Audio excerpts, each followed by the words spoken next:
Hello നമസ്കാരം. പാപ്പൻ ഗ്രാൻഡ്മയുടെ അടുത്തൊരു എപ്പിസോഡല്ല, ഒരു സുഹൃത്തിന് പറയണാണ്. ഇന്ന് ഞാൻ ഉണ്ടാക്കാൻ പോകുന്ന ഒരു വിഭവമാണ് ഈ സോയ ചങ്ക്സ്. ഈ സോയ ചങ്ക്സ് ഇതിൻ്റെ ചെറുതുമുണ്ട് വലുതുമുണ്ട്. ഞാൻ ഹോസ്പിറ്റലിൽ ജോലി ചെയ്യുമ്പോൾ എനിക്കൊരു ഫ്രണ്ട് ഉണ്ടായിരുന്നു, ദേവകി എന്ന പേര്.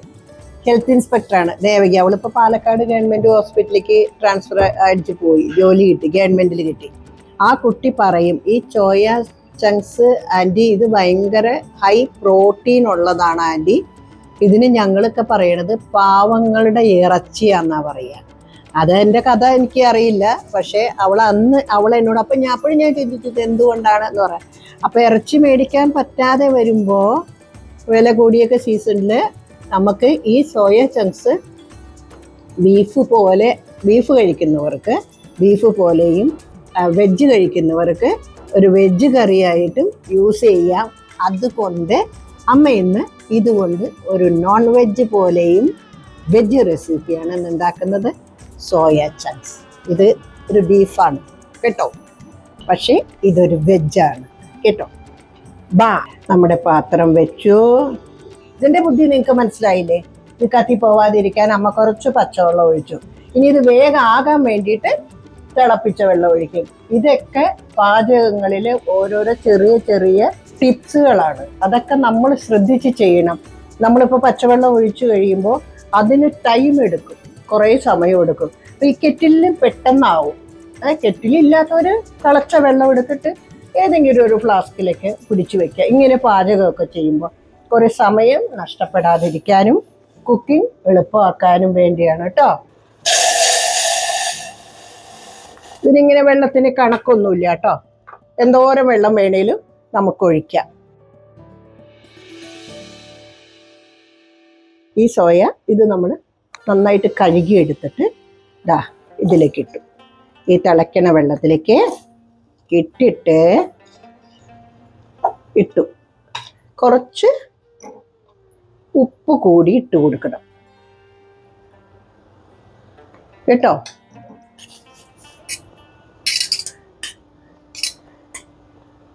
തിളച്ച വെള്ളത്തിലേക്ക് ഇട്ടു. നമുക്കിതൊന്ന് മൂടി വയ്ക്കാം. 5 മിനിറ്റ് ഈ വെള്ളത്തിൽ ഇതിങ്ങനെ അടഞ്ഞിരിക്കണം. അപ്പോഴേക്കും നമുക്ക് വേറെ പണിയിലേക്ക് പോവാം. ഒരു ചട്ടി വെച്ചു. ഇതിനകത്തേക്ക് ഒരു മസാല നമുക്ക് ഉണ്ടാക്കണ്ടേ, അത് നമുക്ക് ഉണ്ടാക്കി വയ്ക്കാം. ഇതിനകത്തേക്ക് ഒരു തുള്ളി വെളിച്ചെണ്ണ ഒഴിക്കുക. നോൺ സ്റ്റിക്കിൽ വെളിച്ചെണ്ണ വേണ്ടാന്ന് പറയും, എന്നാലും കുറച്ച് വെളിച്ചെണ്ണ ഞാൻ ഒഴിക്കാറുണ്ട്. ഇത് നന്നായിട്ട് ഒന്ന് ഫ്രൈ ആക്കി എടുക്കാം. സാധാരണ ഞാൻ എടുത്ത് വെക്കുന്ന പോലെ എനിക്ക് എടുത്ത് വെക്കാനായിട്ട് സാധിച്ചില്ല. കാരണം എന്താണെന്ന് വെച്ചാൽ എനിക്കൊന്ന് ഹോസ്പിറ്റലിൽ പോകേണ്ട വന്നായിരുന്നു. അപ്പോൾ അത് കാരണം അവിടെ നിന്ന് ഇവിടെ നിന്നൊക്കെ ഒന്ന് എടുക്കുന്ന രീതിയാണ് കേട്ടോ ഒന്ന് മക്കളെ. പക്ഷെ ഇത് ഭയങ്കര ടേസ്റ്റാണ്. ചപ്പാത്തിക്ക്, ചോറിന് 2-3 ടൈപ്പ് ഉണ്ട്. തീരപ്പൊടി സോയുണ്ട്, കുറച്ച് ഉണ്ട സോയുണ്ട്, പിന്നെ ഇത് വലിയത്. ഇത് ഞാൻ വലിയത് എടുത്തത് എന്താണെന്ന് വെച്ചാൽ ആ ഇറച്ചിയുടെ ഒരു ഇത് കിട്ടാൻ വേണ്ടിയിട്ടാണ്. ബീഫല്ലേ, എല്ലാവരും ബീഫാന്ന് വിചാരിച്ചിട്ട് കഴിച്ചോട്ടെ. നമ്മൾ ഈ സ്റ്റൂ ഒക്കെ ഉണ്ടാക്കുമ്പോൾ ഞാനൊക്കെ പണ്ട് അമ്മയുടെ ഇതിലൊക്കെ കല്യാണത്തിനൊക്കെ പോകുമ്പോൾ അപ്പവും സ്റ്റൂവും ഒക്കെ തരും. പിന്നെ ഞങ്ങൾ ക്രിസ്ത്യൻസാണ്, ഞങ്ങൾ ഉണ്ടാക്കുമ്പോൾ ഞങ്ങളും അങ്ങനെ അപ്പവും സ്റ്റൂ ഉണ്ടാക്കുമ്പോൾ ഒരു സോയൊക്കെ അതിനകത്ത് ഇടും. അന്നൊക്കെ അതിനകത്ത് അറിയത്തില്ല എന്താണ് അതിൻ്റെ പർപ്പസ്, അതിൻ്റെ ഗുണം എന്താണ് എന്നൊന്നും അറിയില്ല. ഇപ്പോഴാണ് അറിയുന്നത് റിച്ച് പ്രോട്ടീനാണെന്ന്. ഞാൻ ഈ അടുത്ത് ഒരു ജിം ട്രെയിനർ, അയാളിങ്ങനെ എന്തോ ഇങ്ങനെ പറയണ്ടേ, സോയ ജിമ്മുണ്ടാവുമെന്നോ നല്ലതാണെന്നോ അങ്ങനെ എന്തോ പറയണം അമ്മ കേട്ടിരുന്നു. നമുക്ക് ഇതിങ്ങോട്ടേക്ക് മാറ്റാം കേട്ടോ.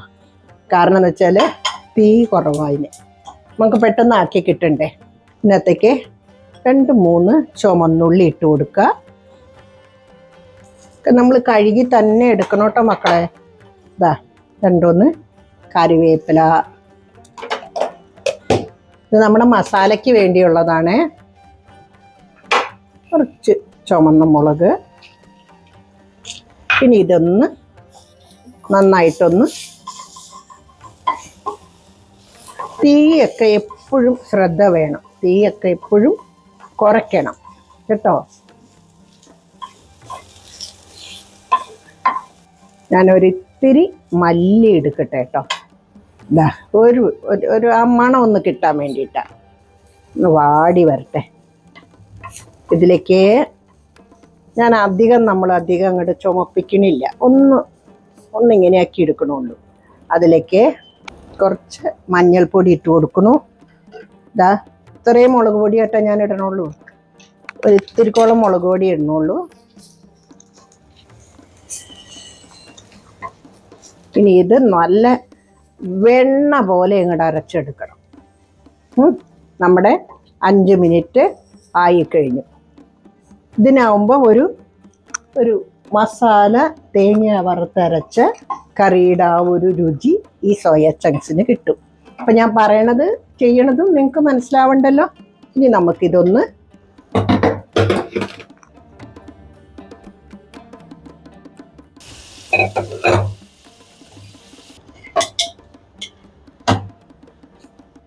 ഇതുണ്ടല്ലോ, ഈ വെള്ളം ഇപ്പോൾ ഭയങ്കര ചൂടാ, നമുക്ക് ഒരു രക്ഷയില്ല, കൈ കൊണ്ട് തൊടാൻ പോലും പറ്റില്ല.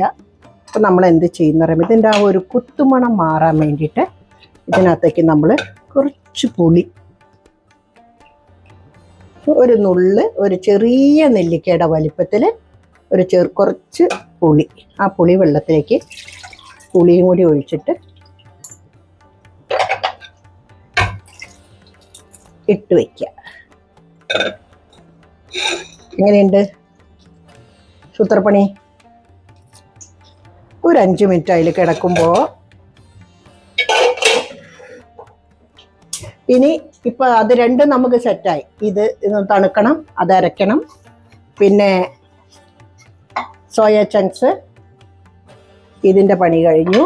ഇനി നമ്മൾ ചെയ്യാൻ പോകുന്നത് ഈ സോയ ചങ്ക്സ് കറിയിലേക്ക് വേണ്ടുന്ന ഇൻഗ്രീഡിയൻസ് ആണ്. ഇത് 1.5 മുറി ഇത് സവാളയാണ് കേട്ടോ.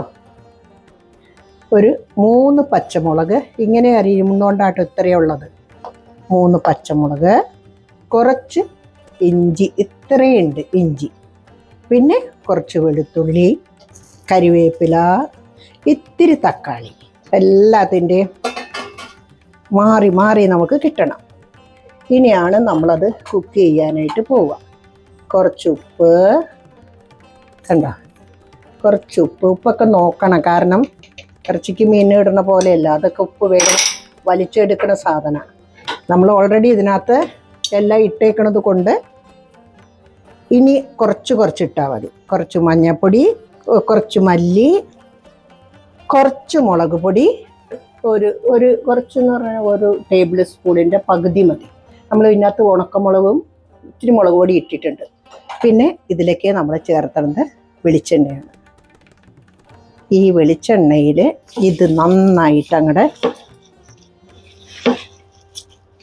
കുഴയ്ക്കുക. മനസ്സിലായ? നന്നായിട്ട് ഉടയണം. ഞാനിതൊന്ന് ഉടയ്ക്കട്ടെ, കാണിച്ചു തരാം കേട്ടോ. ഇതിലേക്ക് നമ്മളൊന്ന് തേങ്ങാപ്പാലിട്ടാ, ഇത് 1-ാം പാലാണ്. അതും കൂട്ടിയിട്ടാണ് നമ്മൾ ഇത്, നമുക്ക് ആ കുത്തുമണം ഉണ്ടാവരുത്. അതിനുള്ള മാർഗങ്ങളൊക്കെ ഒന്ന് നോക്കണതാണ്.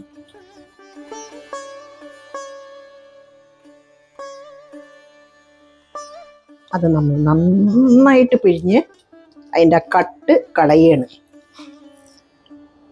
എൻ്റെ കൃഷ്ണ, ഇത് ചെറുതാക്കണമെങ്കിൽ ചെറുതാക്കാം കേട്ടോ. പക്ഷെ ഞാൻ ആ ഇറച്ചിയുടെ ആ ബീഫിൻ്റെ പീസില്ലേ, അതങ്ങനെ വരട്ടേന്ന് ഓർത്തിട്ടാ. തൈരിലൂടെ കേട്ടോ. ഞാൻ ഒരെണ്ണം കണ്ടിരുന്നു. ഒരു കൂട്ടര് തൈരിട്ട് ചെയ്യണത് ഞാൻ കണ്ടായിരുന്നു. ഞാൻ പാലക്കാട് ഒരു വീട്ടിൽ പോയപ്പോൾ അടിപൊളി ടേസ്റ്റിൽ അവരത് ചെയ്തേക്കണത്. ഞാൻ ചോദിക്കാനൊന്നും നിന്നില്ല. ചോദിക്കണമെന്ന് എനിക്ക് ആഗ്രഹം ഉണ്ടായിരുന്നു, പക്ഷെ ഞാൻ ചോദിച്ചില്ലെന്നേ. അവരത് തൈരിൽ, അപ്പം ഞാൻ കണ്ടപ്പോൾ എനിക്ക് മനസ്സിലായി തൈരൊക്കെ ഇട്ട് വെച്ചിട്ടുണ്ട്. അപ്പോൾ കട്ടുമാറാനായിരിക്കാം. അങ്ങനെ നമ്മുടെ സോയ ചങ്ക്സ് പിഴിഞ്ഞെടുത്തു. ഇനി നമ്മൾ ചെയ്യാൻ പോകുന്നത് ഇതിലേക്ക് നമ്മുടെ സോയക്കൊട്ടനെ ഇട്ട് കൊടുക്കുക. ഇതിട്ട് കൊടുത്തു.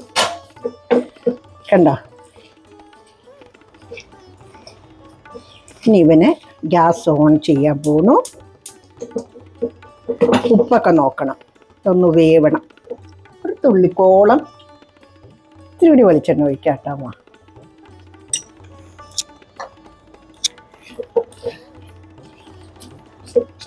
ഇത് വെന്ത് വരുമ്പോഴത്തേക്കും അമ്മ കുക്കറിൽ വേവിച്ചാലും നന്നായിട്ട് നല്ല കുഴഞ്ഞ ഗ്രേവി കിട്ടും. കുക്കറിലാണ് വേവിക്കണമെങ്കിൽ കുഴഞ്ഞ ഗ്രേവി കിട്ടും.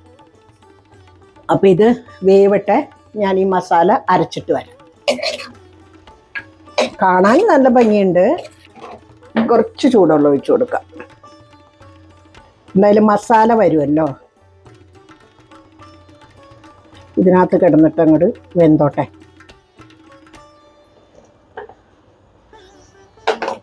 ഞങ്ങളുടെ ഉച്ചക്കലത്തെ കറിയാണ് കേട്ടോ. സോയയും ഇതും പാവയ്ക്കപ്പമ്മ എങ്ങനെ ഉണ്ടാക്കണമെന്ന് ഞാൻ മുമ്പ് ഒരു എപ്പിസോഡിലൊക്കെ ഞാൻ പറഞ്ഞിട്ടുണ്ട്. ഇതിനകത്ത് കുറച്ച് സവാള ഇട്ടിട്ടുണ്ട്, ഒരു പച്ചമുളക് ഇട്ടിട്ടുണ്ട്, ഒരു ലേശം വേപ്പില ഇട്ടിട്ടുണ്ട്, ഉപ്പ് ഇട്ടിട്ടുണ്ട്. ഇനി ഇതങ്ങോട്ട് ചട്ടിയിലിടുക, വെളിച്ചെണ്ണ ഒഴിക്കുക, അങ്ങോട്ട് വാട്ടിയെടുക്കുക. അത്ര തന്നെ. 20 മിനിറ്റോളം വേവിക്കണം. കയ്യിൽ നമുക്കിങ്ങനെ കാണിക്കുമല്ലോ നമ്മളെപ്പോൾ. അപ്പം എനിക്ക് ആ സാധനം ഇല്ല. അപ്പം ഞാനത് ഒരു ടിഷ്യൂൻ്റെ ഇത് അവിടെ ഒരു ആണി ഉണ്ടായിരുന്നു. ആ ആണിയിൽ അപ്പം എനിക്കിതാ ഇങ്ങനെ എടുക്കാം. അപ്പം എനിക്ക് ഈസിയാണ്. ആ ബുദ്ധി നിങ്ങളും ചെയ്യാട്ടോ. ഇതാ നമ്മുടെ സോയ ചങ്ക്സും സവാളയും ഒക്കെ.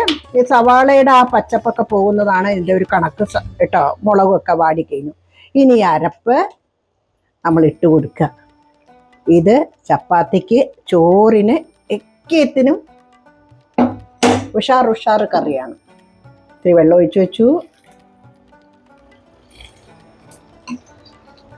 ഇതിനകത്ത് കിടന്നിട്ട് ഒന്നായിക്കോട്ടെ. ഇത് ആരുടെയും റെസിപ്പിയല്ല, ഇത് മയോൺ റെസിപ്പിയാണ് കുഞ്ഞുങ്ങളെ. ഇത് ഇങ്ങനെയൊക്കെ കാണിച്ചെടുക്കുന്നു എന്ന് മാത്രമേ ഉള്ളൂ. ഇനി നമുക്കുണ്ടല്ലോ കുറച്ച് ഉപ്പ് കുറവുണ്ടേ.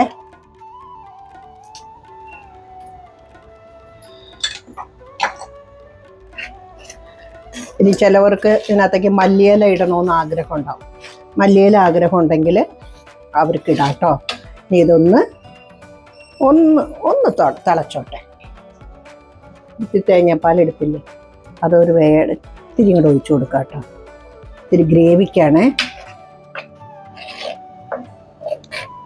നമുക്കിത് നമ്മുടെ കറിയുടെ പരിപാടി കഴിഞ്ഞു കേട്ടോ. ഇതിനകത്തേക്ക് കുറച്ച് ഉള്ളി ഇട്ട് കൊടുക്കാം, കുറച്ച് ഉണക്കമുളക് ഇത്ര ഇട്ടിട്ട് ഒന്ന് മൂപ്പിക്കാം.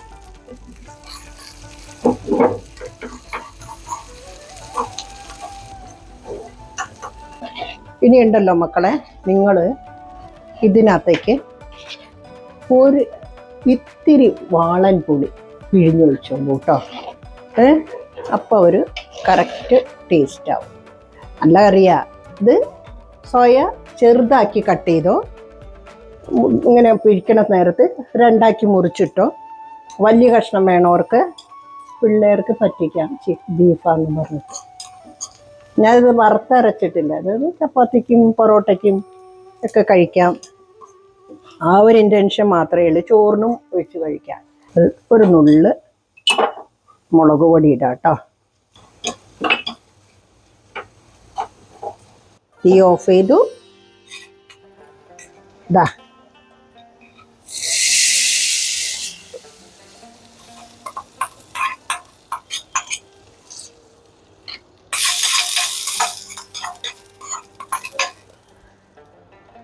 നമ്മുടെ സോയ ചങ്ക്സ് തേങ്ങ അരച്ച കറി റെഡിയായി കഴിഞ്ഞു.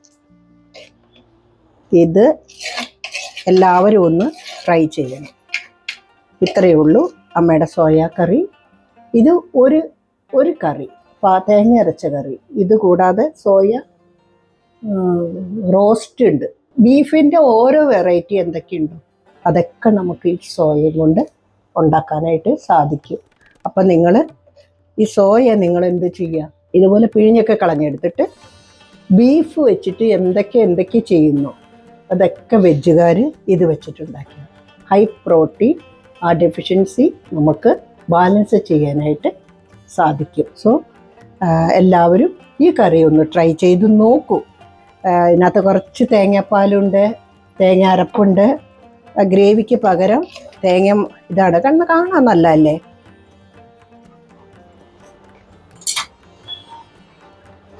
കാണാനും നല്ലതാണ്. ഞാനിതൊന്ന് ടേസ്റ്റ് ചെയ്ത് ഒന്ന് നോക്കണം, എനിക്ക് എങ്ങനെയുണ്ടെന്നൊന്ന് നോക്കണം, എന്നിട്ട് പറയാം. പുള്ളിക്കാരനുള്ളപ്പോഴാണ് ഇതൊക്കെ ഉണ്ടാക്കുക. ഇതിന് ഇതൊക്കെ ഭയങ്കര ഇഷ്ടമാണ്. അത് ഈ സോയയും ചാളയും മീനും ഒക്കെ വറുത്തതും പൊരിച്ചതും അതിൻ്റെ ലോകമേ അതാണ്. അപ്പോൾ ഈ സോയ കറി തീർച്ചയായിട്ടും നിങ്ങൾ ട്രൈ ചെയ്യാൻ മറക്കരുത്. ഞമ്മ നോക്കട്ടെ കേട്ടോ. ഓ, നല്ല രുചിയുണ്ട്. പുളി വേണമെങ്കിൽ നിങ്ങൾക്ക് ആഡ് ചെയ്യാം കേട്ടോ. പുളി ഇത്തിരി ചേർത്താ വേണമെങ്കിൽ വിനാഗിരിയോ നാരങ്ങയോ വാളംപുളിയുടെ നീര് കുറച്ച് ഒഴിച്ചാൽ നന്നാവുമെന്ന് എനിക്ക് തോന്നുന്നു. അപ്പോൾ എല്ലാവരും ഈ കറി ഒന്ന് ട്രൈ ചെയ്യും.